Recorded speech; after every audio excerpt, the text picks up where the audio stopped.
James Michener's novel Centennial centers on Dr. Lewis Vernor, a historian tasked with completing research on Centennial, Colorado, a small town along the South Platte River. This premise frames Michener's extensive historical exploration, which spans from Colorado's prehistory to contemporary Centennial, a struggling agricultural community battered by unpredictable weather.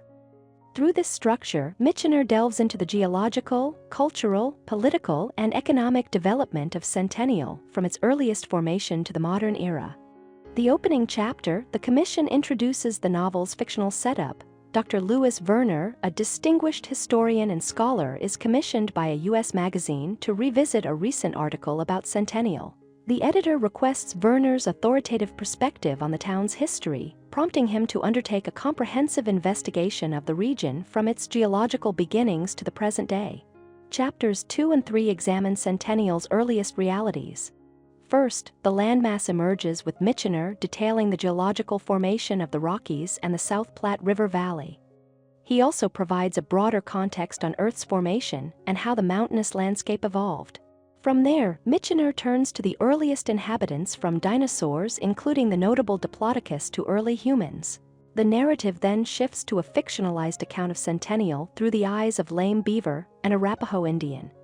Lame Beaver recounts life among our people, a tribe that would eventually become the Arapaho and Cheyenne.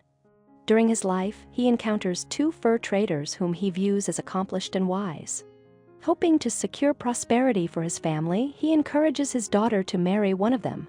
On a journey to Blue Valley, Lame Beaver discovers gold after an altercation, finding 2 bullets made of the precious metal. His daughter eventually marries one of the trappers, who suspects she knows the gold's hidden location. As time passes, successive generations of the Arapaho and Cheyenne struggle against the encroachment of white settlers, who seize land and often kill native peoples. The arrival of English settlers brings the creation of a massive ranch, Crown Vee, maintained by controlling local water sources. Conflict arises when farmers fight for water rights, establishing a complex irrigation system that reshapes the plains for decades. This agricultural expansion gives rise to beet plantations, a sugar beet factory, and the influx of Mexican laborers seeking opportunity. By the 1920s, new farming practices contribute to the Dust Bowl, devastating the region. The novel concludes from the perspective of Paul Garrett, a descendant of Lame Beaver, who has inherited control of Crown Vee. Garrett contemplates how to revitalize the land while remaining mindful of environmental stewardship.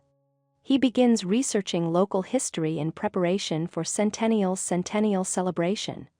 James A. Michener was a prolific author and historian, known for novels grounded in the meticulous history of regions, countries, and communities.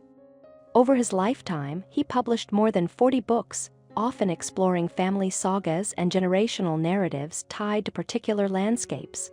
Michener won the Pulitzer Prize for Tales of the South Pacific in 1948 and later authored several nonfiction works, including memoirs. He passed away at 90 in Austin, Texas, and in 1977 was awarded the Presidential Medal of Freedom for his contributions to literature and American history. Thank you for watching. If you enjoy this video, leave a like and subscribe.